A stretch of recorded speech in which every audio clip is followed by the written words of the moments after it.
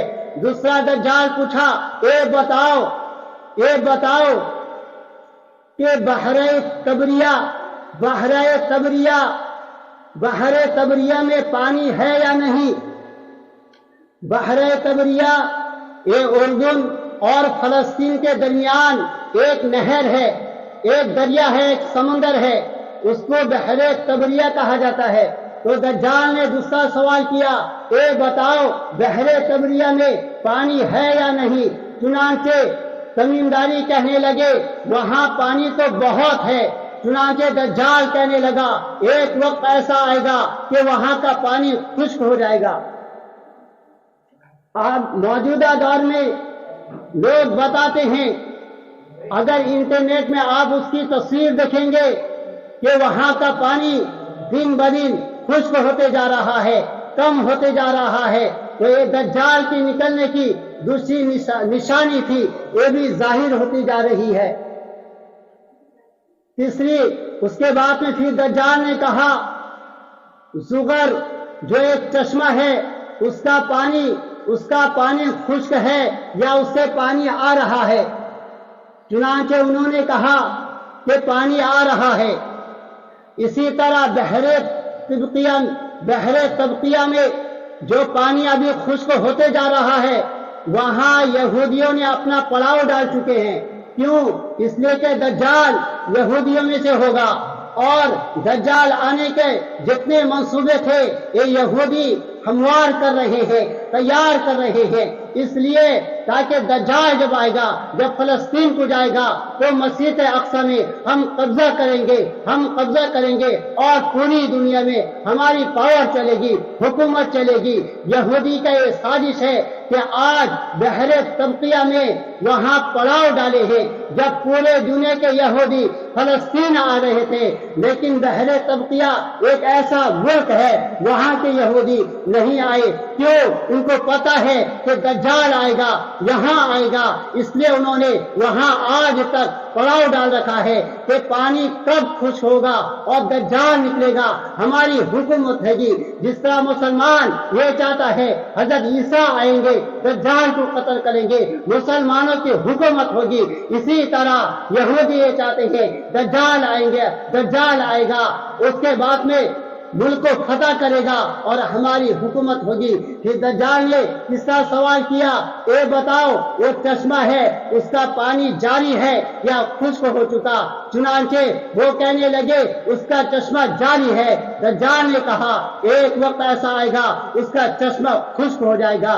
یہ تین نشانی تھی دجال کی نکلنے کی، اور یہ تین نشانی عنقریب ظاہر ہونے والی ہے. چوتھا سوال کیا، اے بتاؤ کہ محمد عربی امی وہ آ چکے ہیں یا نہیں؟ اس لیے کہ دجال یہودیوں میں سے ہے، اور یہودیوں کا یہ عقیدہ ہے کہ اللہ کے نبی کو امی کہتے ہیں. کیوں؟